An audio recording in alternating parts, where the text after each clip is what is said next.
kerajaan telah memutuskan tempoh Perintah Kawalan Pergerakan akan dilanjutkan sehingga 14 April 2020.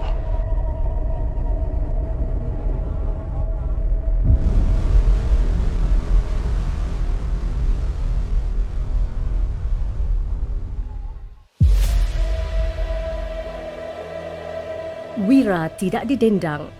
Lafaz sanjungan buat insan yang sentiasa memberi komitmen dan rasa peka terhadap kesejahteraan masyarakat dan kedaulatan negara tanpa disedari pengorbanan mereka.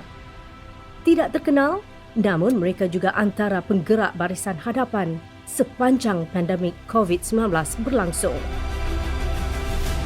Perintah Kawalan Pergerakan PKP yang diumumkan kerajaan mulai 18 Mac 2020 menjadikan khidmat penghantar makanan antara pilihan utama orang ramai. Jasindra ni sebenarnya dia seorang student. Dia adalah seorang student yang mana dia part time untuk dia menjalankan delivery. So bila tengok Jasin ni, alhamdulillah, sama kita ambil yang educated ni pun senang juga sebab dia macam faham dengan semua arahan kita. Timing dia semua cantik sebab masa PKP kita punya permintaan agak tinggi. Rakan-rakan saya yang lain tengah menyambung pelajaran, tapi saya memilih untuk bekerja untuk meringankan beban keluarga saya.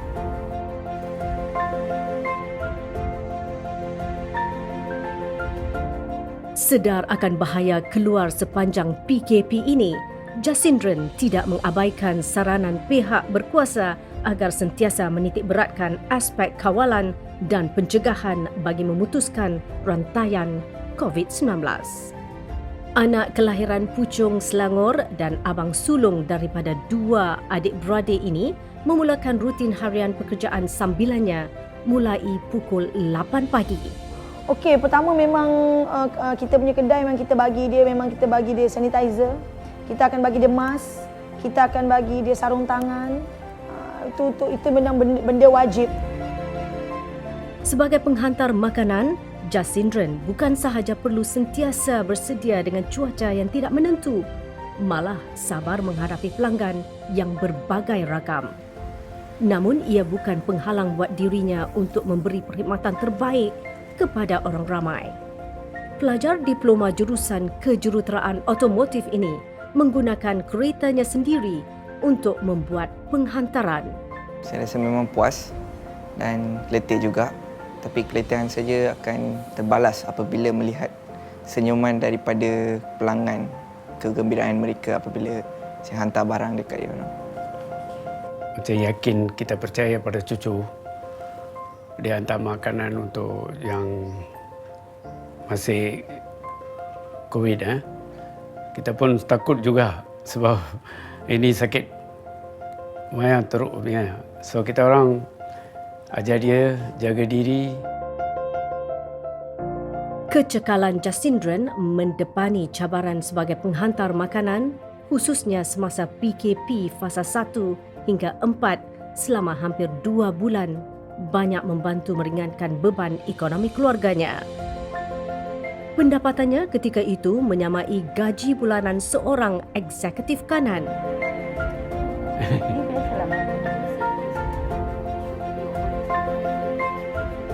Sebagai anak sulung, saya menjadi tulang belakang untuk keluarga saya, untuk membalas jasa keluarga saya. Kerja ini semua, kita orang keluarga semua takut. Sebab ini COVID-19, kita orang banyak takut. Bagaimanapun kita bagi semangat sikit.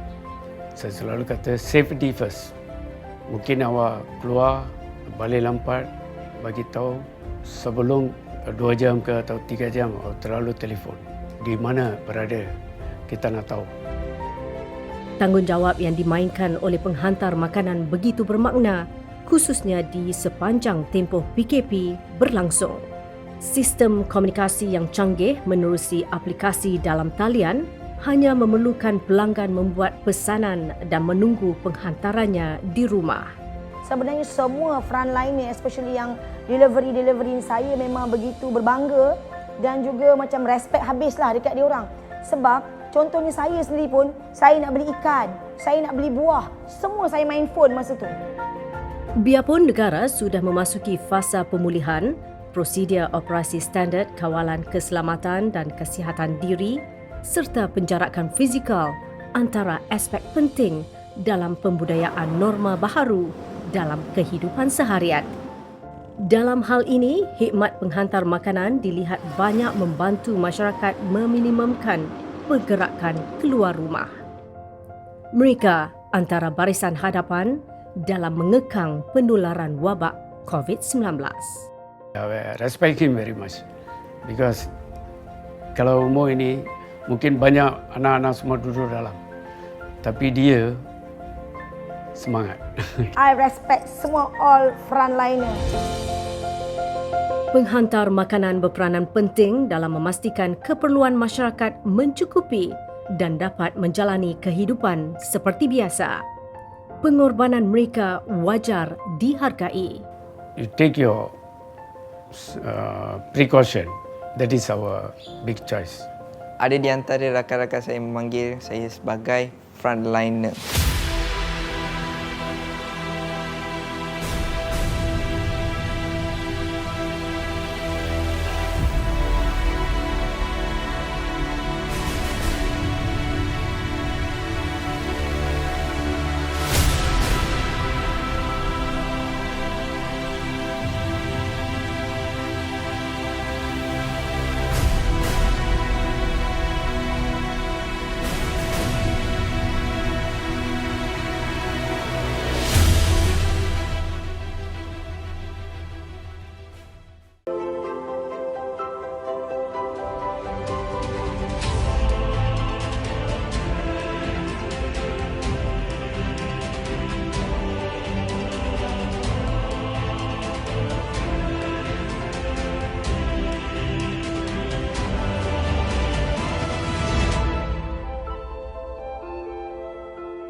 Tahun 2020 mengukir sejarah buat negara apabila digemparkan dengan penularan COVID-19.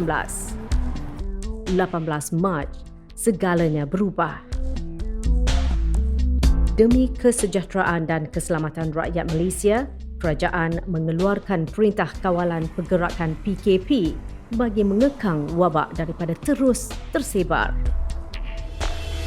Bagi Sarjan Nur Arfidah Muhammad, 35 tahun yang sudah berkhidmat selama 15 tahun, pengalaman bertugas ketika musim pandemik ini mencabar ketahanan mental dan komitmennya dalam melaksanakan tanggungjawab yang digalas. Sepanjang tempoh PKP, saya ditugaskan di Sekatan Jalan Raya. Kami pihak polis perlu memastikan pengguna jalan raya mematuhi setiap SOP PKP yang ditetapkan oleh kerajaan. Sebelum memulakan tugasan, pematuhan prosedur operasi standard SOP perlu dilaksanakan bagi memastikan setiap anggota yang bertugas berkeadaan sihat serta mengamalkan penjarakan fizikal di antara satu sama lain. Setiap tim mempunyai 6 anggota dan salah seorang daripadanya adalah daripada anggota cawangan trafik. Waktu pertukaran shift adalah pada jam 8 pagi, 4 petang dan 12 tengah malam. Korporal Ahmad Fuad Ahmad Zaki, 36 tahun, suami Sarjan Nur Arfidah juga berkhidmat sebagai polis trafik di Ibu Pejabat Polis Daerah Sepang. Dia turut bertugas sepanjang tempoh PKP dijalankan. Biarpun dari unit yang berbeza, memerlukan mereka berdua untuk saling memahami tugasan masing-masing. Pertama, saya cuba fahamkan anak-anak bahawa kami berdua sentiasa bertugas dan masa memang tersangat kurang. Apabila saya dan suami tidak dapat menjalankan beberapa tugas di rumah, mereka akan membantulah menguruskan rumah. Ada kalanya saya dengan suami tidak berjumpa anak dalam tempoh yang lama juga. Sebagai ibu, saya berasa sedih apabila tidak dapat bersama dengan anak sentiasa disebabkan penugasan kami yang mengikut jadual yang ditetapkan.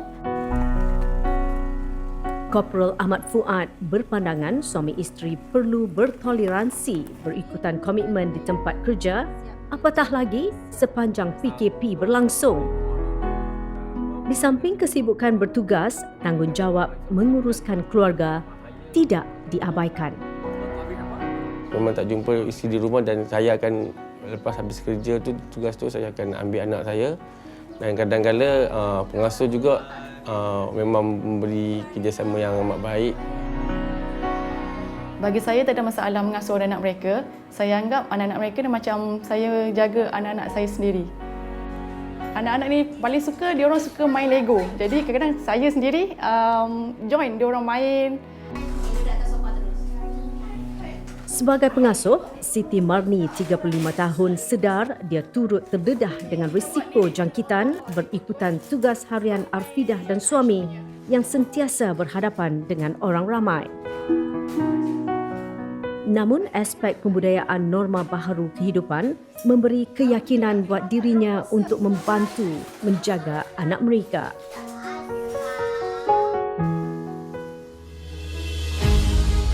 Pelaksanaan PKP adalah satu tindakan pencegahan oleh kerajaan bagi memutuskan rantaian pandemik COVID-19. Namun, wujud segelintir masyarakat yang masih mengambil ringan terhadap pematuhannya. Mengikut Akta Pencegahan dan Pengawalan Penyakit Berjangkit 1988, Akta 342 dan Akta Polis 1967, kompaun sebanyak RM1,000 akan dikenakan terhadap individu yang melanggar PKP. Kami berhadapan dengan orang masyarakat yang tidak mematuhi SOP dan kami perlu memberi nasihat kepada mereka. Bagi prosedur individu-individu yang mahu merentas negeri, individu tersebut perlu untuk dapatkan permit penggerakan daripada Ketua Polis Daerah ataupun Ketua Polis Balai di tempat masing-masing sebelum memulakan perjalanan untuk merentas negeri. Nur Arfidah berjaya membuktikan bahawa wanita juga mampu menggalas tugasan yang lazimnya dimonopoli lelaki. Cabaran cuaca tidak menentu serta kerenah orang ramai turut dilaluinya, terutama di bulan puasa.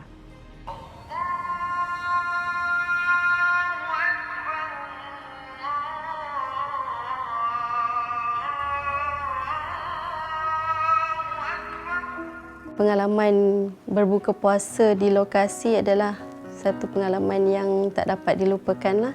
Ketika mana ibu bapa yang lain boleh berbuka bersama anak-anak, kami di Barisan Hadapan berbuka di lokasi sekatan jalan raya secara bergilir-gilir.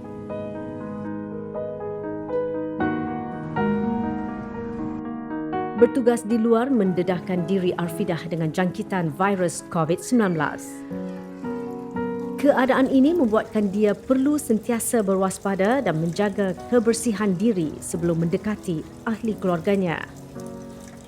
Segala rasa lelah yang ada hilang sekelip mata tatkala melihat wajah anak. Jadi bila-bila ada masa, kami akan luangkan sedikit masa yang ada untuk aktiviti keluarga lah. Waktu bekerja yang tidak menentu ada kalanya membuatkan dia perlu berkorban masa bersama keluarga tercinta.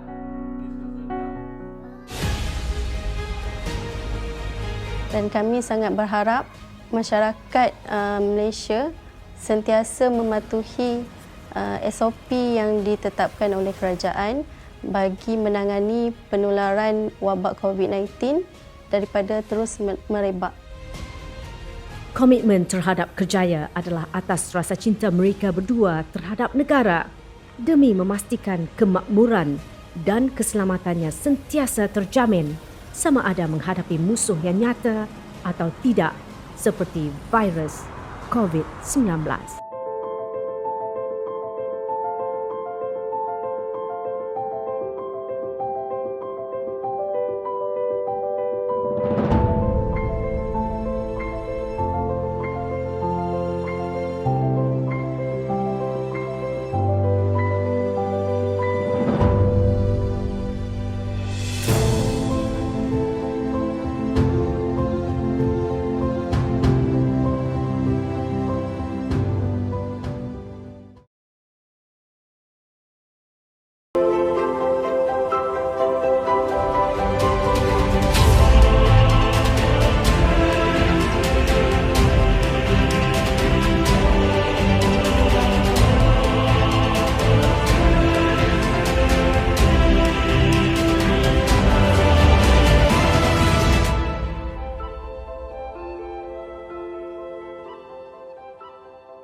Perintah Kawalan Pergerakan PKP yang dilaksanakan di Malaysia bagi memutuskan rangkaian penularan COVID-19 bermula 18 Mac 2020 memasuki fasa pemulihan pada 10 Jun.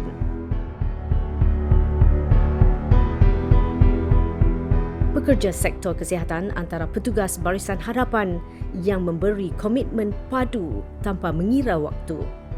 Bagi mereka yang terbabit dengan pengurusan sisa klinikal seperti di Hospital Putrajaya, ia dilaksanakan dengan prosedur operasi standard SOP yang ketat bagi mengurangkan risiko jangkitan. Kita pun sentiasa membuat continuous teaching ataupun continuous awareness berkenaan wabak COVID ini.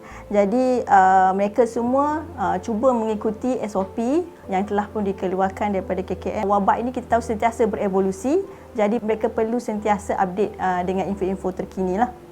Sisa klinikal yang dikendalikan terdiri daripada 5 kategori, iaitu sisa daripada bilik rawatan membabitkan tisu atau cecair badan manusia, alatan tajam, sisa daripada makmal, sisa farmaseutikal dan alatan perubatan pakai buang. Untuk sisa klinikal COVID-19 ni, berlakunya peningkatan di seluruh Malaysia. Sisa klinikal COVID meningkat daripada 17% kepada 27% daripada Februari. Penyumbang utamanya adalah PPE. Apa sahaja sisa dari pesakit, kita treat dia seperti sisa klinikal jangkitan.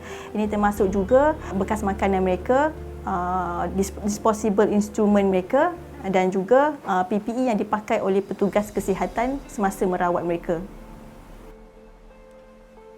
Bagi jururawat terlatih Syazwani Muhammad Nur 29 tahun, pemakaian peralatan perlindungan diri PPE kini menjadi rutin harian ketika bertugas. Demi melaksanakan tanggungjawab yang diamanahkan dan memastikan rantaian COVID-19 diputuskan, gadis berasal dari Pasir Mas, Kelantan ini perlu mengenepikan ketidakselesaan menyarung suit PPE. Ketahanan mental sangat diperlukan kerana mereka perlu berpanas seharian di samping khawatir dengan situasi baharu yang belum pernah dialami sebelum ini.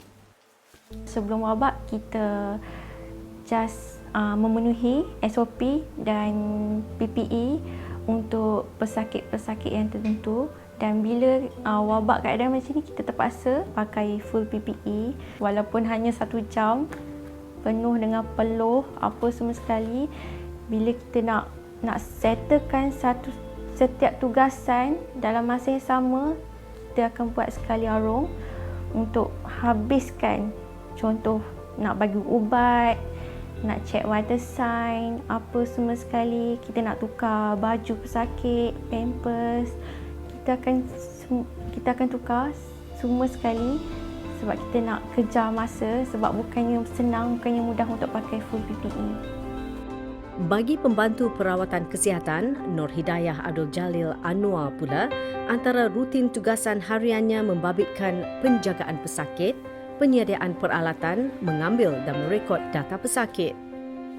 Sudah pasti dia sentiasa terdedah dengan sisa klinikal yang perlu diuruskan mengikut SOP.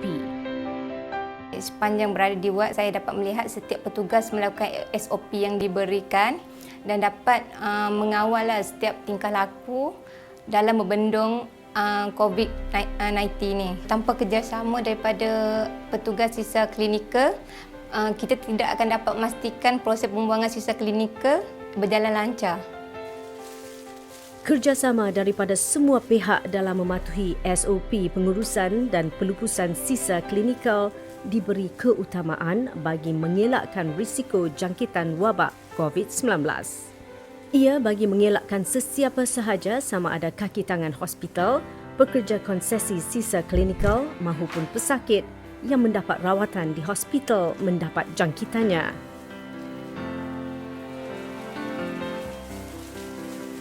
Kita more kepada sehari ward, tapi dalam masa sama kita belum tahu lagi itu adalah sama ada pesakit itu positif atau negatif. So bila terpaksa berdepan dengan result yang tak tahu, saya rasa takutlah. Pandemik COVID-19 meninggalkan impak besar kepada masyarakat dalam menjalani kehidupan seharian sekaligus menuntut komitmen bagi membudayakan norma baru. Di pihak sektor kesihatan, khususnya membabitkan sisa pengurusan klinikal, mereka mengupayakan tahap kawalan keselamatan yang lebih cekap dan berkesan. Pengorbanan yang dilakukan oleh pekerja barisan hadapan seperti mereka adalah demi jaminan kesejahteraan dan keselamatan negara. Setiap lapisan rakyat juga perlu sentiasa prihatin dan bersama-sama berganding bahu memenangi perjuangan melawan penularan wabak COVID-19.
Jam 6 pagi.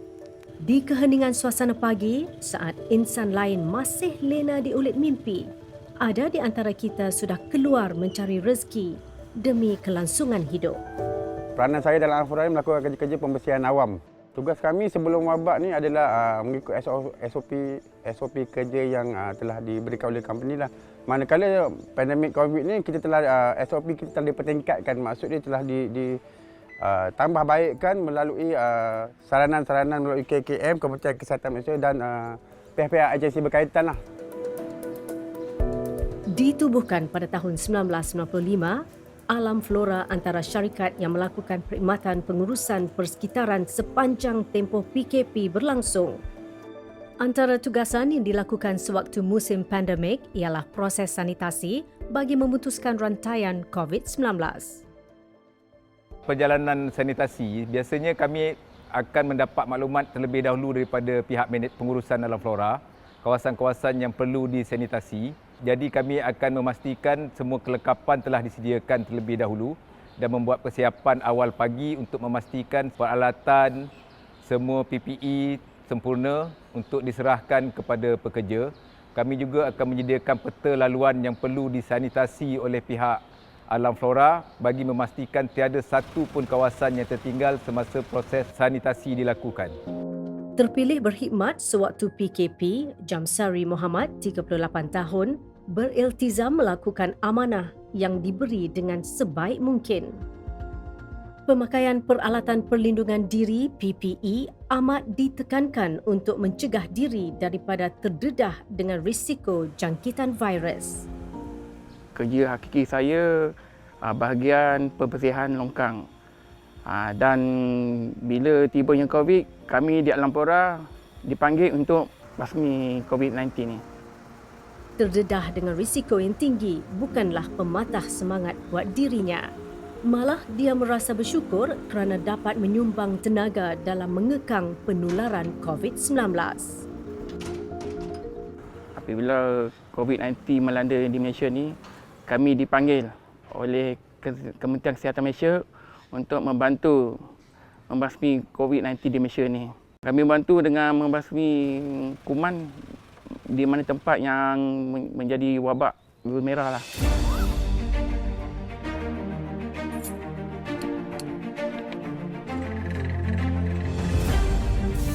Campuran air bersama natrium hypochlorite sebanyak 5% yang mendapat kelulusan Kementerian Kesihatan Malaysia digunakan untuk mensanitasi kawasan awam seperti kaki lima dan taman permainan kanak-kanak.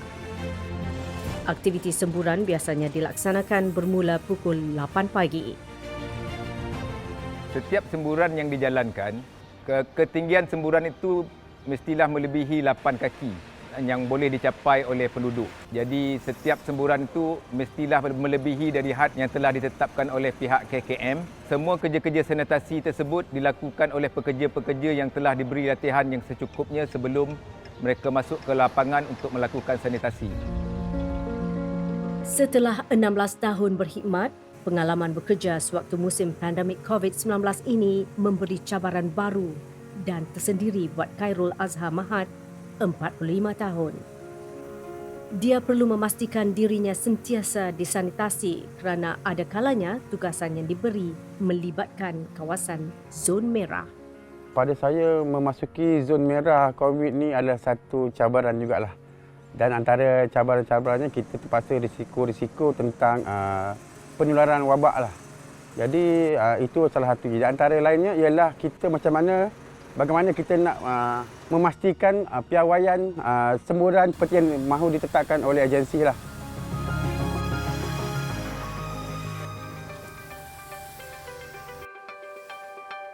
Setiap kawasan taman permainan seperti di kawasan perumahan ini akan dinyah kuman.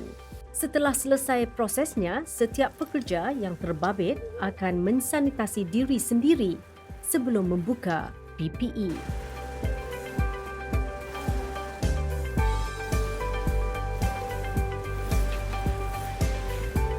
Selepas tamat saja kita punya operasi tu, kita akan disiram dengan air bersih lah.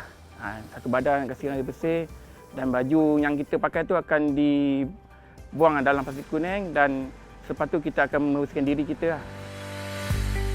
Dalam usaha kerajaan Malaysia mengharungi detik-getir memerangi wabak COVID-19, Barisan Hadapan Negara berkorban tenaga dan masa dalam memastikan kesihatan, kemakmuran dan kesejahteraan rakyat Malaysia berada dalam keadaan baik dan terkawal. Meskipun kehadiran mereka tidak mendapat perhatian yang meluas, mereka tetap menjadi wira yang turut sama menghulurkan tenaga dalam menghentikan rantaian wabak ini.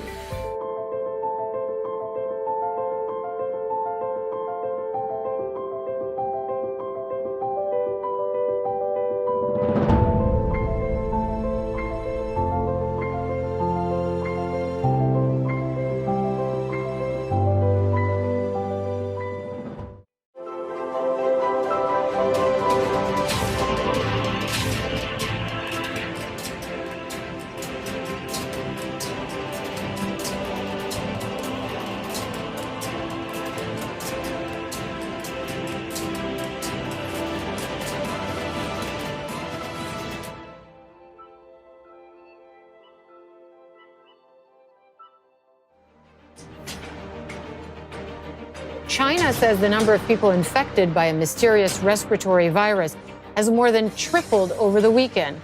Kementerian Kesihatan mengesahkan satu lagi kes terbaru novel coronavirus membabitkan seorang lelaki rakyat China.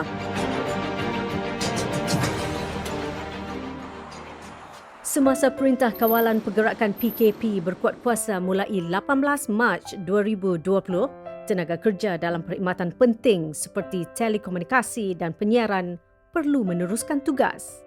Atas tuntutan kerja sebagai mata dan telinga rakyat, karyawan media antara petugas barisan hadapan yang sedia berkhidmat.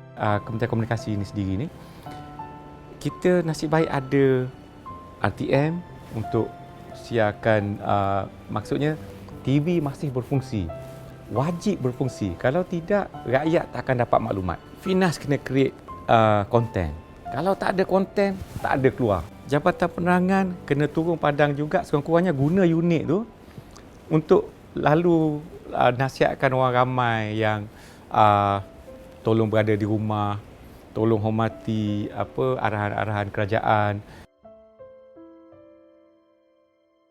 Abdul Hafiz Hitam, 37 tahun, bertugas di unit fotografi bahagian komunikasi visual Jabatan Penerangan Malaysia. Dia antara individu yang bertanggungjawab menyampaikan perkembangan semasa COVID-19 kepada masyarakat menerusi bidikan lensa kameranya. Bekerja ketika musim wabak ini lebih mencabar lantaran keupayaan virus yang mampu mengancam nyawa seseorang sekiranya tidak mengambil langkah keselamatan dan prosedur operasi standard SOP yang disarankan Kementerian Kesihatan Malaysia.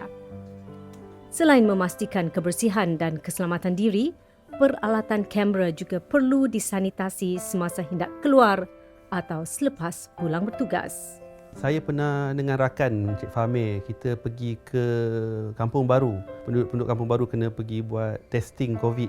So masa tu agak risau jugalah pasal kita di pekarangan kawasan testing yang memang ada kemungkinan besar ada orang positif COVID. So memang masa tu kita betul-betul perhatikanlah jarak kita, kat mana kita berada supaya mengurangkan risiko jangkitan tu.